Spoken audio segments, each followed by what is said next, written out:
기독교 인구가 사상 처음 우리나라 종교 중 가장 높은 비중을 차지했습니다. 각자의 자리에서 세상의 빛과 소금의 역할을 감당하고 있는 청년들을 만났습니다. 동성애 문화 확산 저지를 위한 한국교회 동성애 대책협의회가 출범했습니다. 안녕하십니까. 구티비 뉴스입니다. 우리나라 개신교인 수가 국내 종교인 중 가장 많은 것으로 조사됐습니다. 1925년 인구 총조사가 시작된 이래 처음 있는 일로 줄곧 1위를 기록한 불교 인구를 넘어섰습니다. 통계청이 19일 발표한 2015년 인구주택 총조사 표본집계 결과에 따르면 개신교 인구는 967만 6천 명으로 국내 종교 인구의 19.7%를 차지했습니다. 종교인 5명 중 1명은 개신교인인 셈입니다. 불교는 761만 9천 명, 천주교는 389만 명으로 뒤를 이었습니다. 10년 전인 2005년엔 불교가 개신교보다 많았지만 이번에 순위가 바뀐 겁니다. 이 같은 조사 결과의 교계는 예상 밖이라는 반응입니다. 그간 한국교회에 대한 사회적 신뢰도가 떨어지면서 교인 수는 꾸준히 감소세를 나타냈기 때문입니다. 실천신대 정재용 교수는 교회에 출석하지 않는 가나안 성도와 이단이 다수 포함됐을 것이란 가능성을 제기했습니다. 정 교수는 국내 가나안 성도 수는 100만 명 정도로 추산되는데 여러 가지 요인을 고려한다면 마냥 좋아할 일만은 아니라며 가나안 성도나 이단교도 비율이 얼마나 될지 파악하는 게 필요하다고 설명했습니다. 한편 이번 조사에서 전체 종교 인구는 10년 전보다 약 9%가량 줄었습니다. 종교를 갖고 있는 국민이 전체 국민의 절반에도 미치지 못했습니다. 오늘의 사회 이슈를 홍희연 기자가 종합해드립니다. 오늘의 이슈 포커스입니다. 태영호 전 주 영국 북한 대사관 공사가 북한의 참담한 현실을 인식하면서 귀순 결심을 굳혔다고 말했습니다. 태 전 공사는 오랜 해외 생활을 통해 한국 드라마와 영화 등을 보면서 민주화와 발전상을 체감한 것으로 알려졌습니다. 태 전 공사는 북한 내 엘리트층은 마지못해 김정은에게 충성하는 신용만 내고 있으며 주민들도 낮에는 김정은 만세를 외치지만 밤에는 이불을 뒤집어 쓰고 드라마를 보면서 한국에 대한 동경심을 키워가고 있다고 설명했습니다. 국정원은 오는 23일 태 전 공사에 대한 조사를 마친 뒤 일반적인 생활을 할 수 있도록 할 계획입니다. 태 전 공사는 민족의 소망인 통일을 앞당기기 위해 신변 위협을 무릅쓰고라도 대외 공개 활동을 하겠다고 강조했습니다. 터키 주재 러시아 대사가 19일 오후 터키 해직 경찰관이 쏜 총에 맞아 숨진 사건이 발생했습니다. 안드레이 카를로프 러시아 대사는 터키 수도 앙카라 행사 개막식에서 축사를 하던 도중 총을 맞고 쓰러졌습니다. 범인은 알튼타시라는 이름의 터키 해직 경찰관으로 사고를 저지른 뒤 시리아 알레포를 잊지 말란 말을 남겼습니다. 이후 알튼타시는 현장에서 사살됐습니다. 사살되기 전 발언에 비추어 저격범은 러시아의 시리아 군사작전에 보복할 의도로 러시아 대사를 저격한 것으로 추정됩니다. 사고 직후 러시아와 터키 당국은 이번 공격을 테러로 규정하고 단호히 대처할 것이라고 밝혔습니다. 칠레 현지에서 미성년자를 성추행했다는 의혹을 받고 있는 칠레 주재 한국 대사관 소속 외교관이 국내로 소환됐습니다. 외교부는 해당 외교관에 대해 추가 조사에 착수할 예정이며 이를 토대로 형사 고발과 함께 징계 절차에 들어갈 것으로 알려졌습니다. 현지에서 공공외교를 담당하는 이 외교관은 지난 9월 14살가량의 현지 여학생에게 한국어를 가르치면서 신체 접촉을 한 혐의를 받고 있습니다. 한편 유지은 칠레 주재대사는 현지 시간으로 19일 피해 학생들과 가족, 칠레 국민들에 대한 사과문을 발표했습니다. 대구를 비롯한 부산, 충북, 경기, 강원 등 일부 지자체 공공요금이 최대 16.7%까지 오르면서 서민들의 부담이 커지고 있습니다. 대구시는 오는 30일부터 시내버스와 도시철도 요금을 일반 150원, 청소년 80원 수준으로 인상합니다. 부산시도 내년 2월부터 도시철도 요금을 100원 인상하고 경전철 기본요금은 200원 올립니다. 또한 내년 8월부터는 도심지 주차 요금을 20년 만에 인상할 계획입니다. 이 밖에도 경기도 일부 지역에서는 상수도 요금이 오르고 제주도에서는 종량제 봉투값이 인상됩니다. 이에 대해 박영태 YMCA 사무총장은 공공요금이라고 무조건 인상을 억제할 수는 없지만 서민 부담을 고려해 인상폭을 신중하게 결정해야 한다고 말했습니다. AI 영향으로 계란 공급이 줄고 가격이 오르면서 일부 소비자들 사이에서 사재기 움직임이 나타나고 있습니다. 19일 기준 계란 한 판당 소매 가격은 6,605원으로 일주일 만에 11%나 상승했습니다. 때문에 일부 대형마트 매장은 계란 가격을 올리고 판매 수량을 제한하는 등 조치를 취하고 있습니다.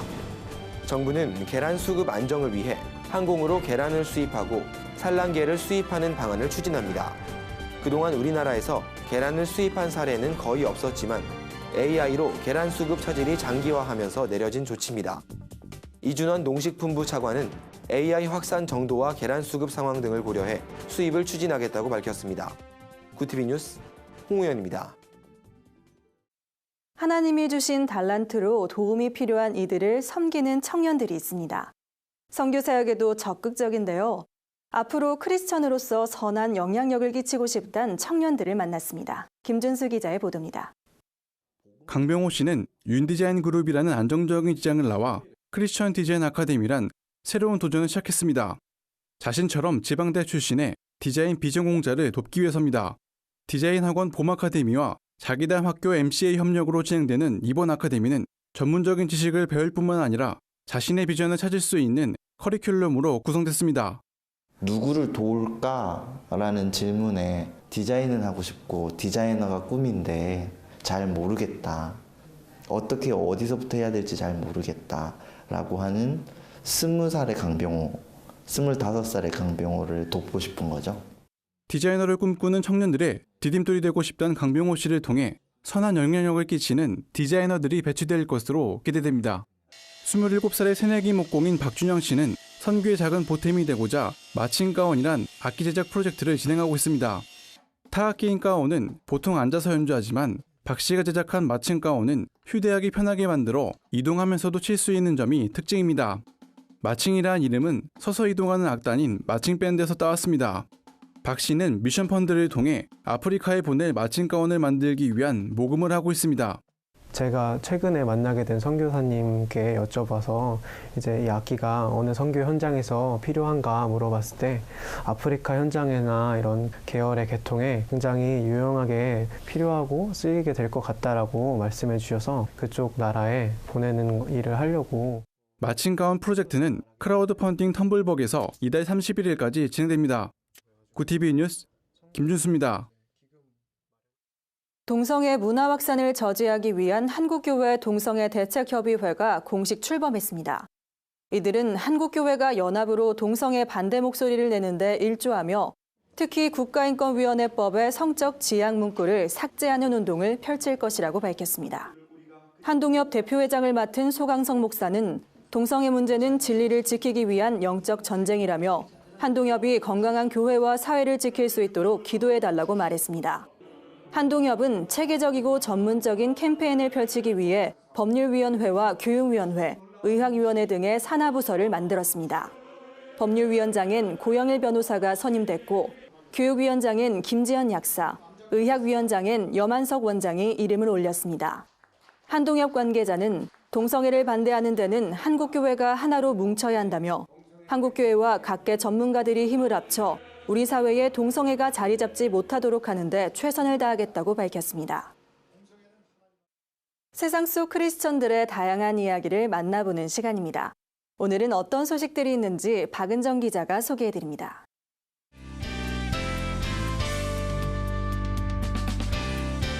네포난의 교회입니다. 오늘의 주인공은 뇌성마비를 앓고 있지만 장애는 은사라고 고백하며 온몸으로 복음을 전하는 조연철 목사입니다. 1살 때 뇌성마비 판정을 받아 지금까지 뇌성마비 장애인으로 살고 있는 조 목사는 뒤틀린 근육으로 말 한마디 내뱉기조차 힘든데요. 하나님께 불평이나 하소연도 할 만하지만 오히려 그는 우리에게 인생이 아무리 힘들어도 삶을 포기하지 말라고 조언합니다. 장애를 극복하며 선포하는 조연철 목사의 말씀은 매 순간 많은 크리스천들에게 큰 울림으로 다가옵니다. 저는 여러분들한테 자신 있게 얘기할 수 있어. 난 행복하다.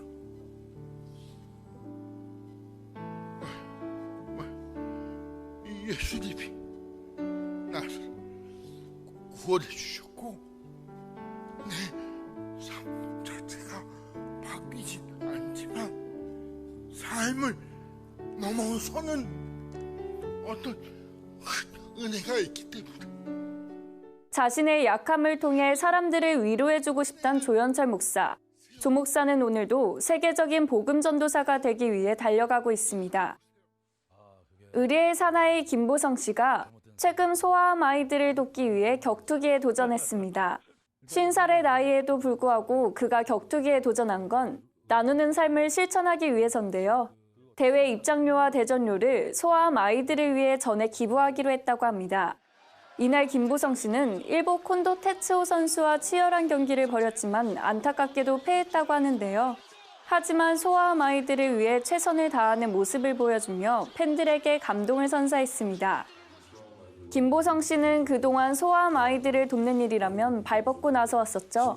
지난 9월엔 소아암 아이들의 가발 제작을 돕고자 아내와 함께 머리카락도 기부했습니다. 김보성 씨는 현재 서울축복교회에 출석하며 하나님과의 의리도 성실히 지키고 있는데요. 앞으로 다양한 모습으로 하나님과의 의리, 나눔의 의리를 실천해 주길 바랍니다. 마지막 소식은 구TV 글로벌 선교방송단 최생금 교회 기자가 보내주셨습니다. 한 해를 결산하는 12월, 광흥교회 음악사역팀이 송년 찬양축제를 열었다고 하는데요. 전 성도가 하나님의 은혜에 찬양으로 보답하며 뜻깊은 시간을 보냈다고 합니다. 찬양대와 선교 중창단 등으로 구성된 음악사역팀은 색소폰 연주와 오케스트라 공연 등 그동안 준비한 실력을 뽐냈는데요. 음악사역팀의 아름다운 찬양을 들어볼까요?